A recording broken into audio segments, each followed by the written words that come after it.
মধ্যরাতে শেষ হচ্ছে ফুটবল দলবদল। কোনো বিদেশি ছাড়াই নিবন্ধন সম্পন্ন করেছে ঐতিহ্যবাহী ও সফলতম ক্লাব আবাহনী। শেষ দিন আনুষ্ঠানিকতা সেরেছে champion Bashundhara kings, Mohammedan, police FC সহ একাধিক ক্লাব।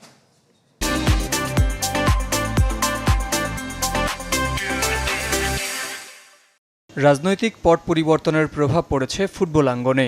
দলবদলের বাজারে যা আরও স্পষ্ট, অনেকটা নীরবেই কেটেছে শেষ দিনটা। গুঞ্জন উড়িয়ে নতুন মৌসুমে খেলছে আবাহনী। একাধিক বিদেশি ফুটবলারের সাথে চুক্তি করলেও পৃষ্ঠপোষকতার অভাবে তাদের ছাড়াই নিবন্ধন সেরেছে আকাশী নীলরা।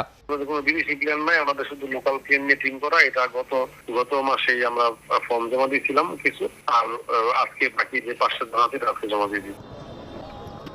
পরিবর্তিত পরিস্থিতিতেও চ্যাম্পিয়ন দল গড়েছে বসুন্ধরা কিংস। স্কোয়াডের গভীরতা বাড়িয়েছে মোহামেডান, ধরে রেখেছে বেশিরভাগ পুরনোদের। এই দুদলই পূরণ করেছে 6 বিদেশির কোটা।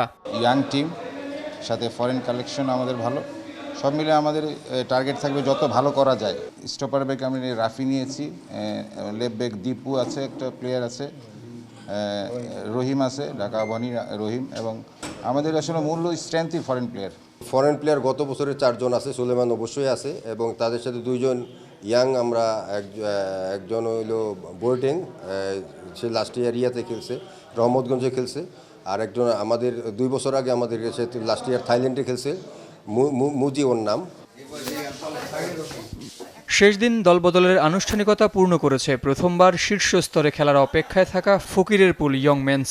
ধরে রেখেছে চ্যাম্পিয়নশিপ লিগের বেশিরভাগ ফুটবলার। একই পথে হেঁটেছে পুলিশ এফসিও।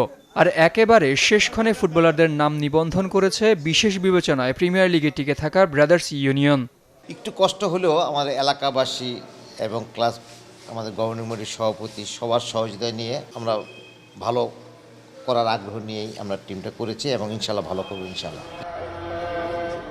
দল পেয়েছে এই মৌসুমে নিজেদের গুটিয়ে নেওয়া শেখ রাসেল, শেখ জামাল ও চট্টগ্রাম আবাহনীর বেশিরভাগ ফুটবলার।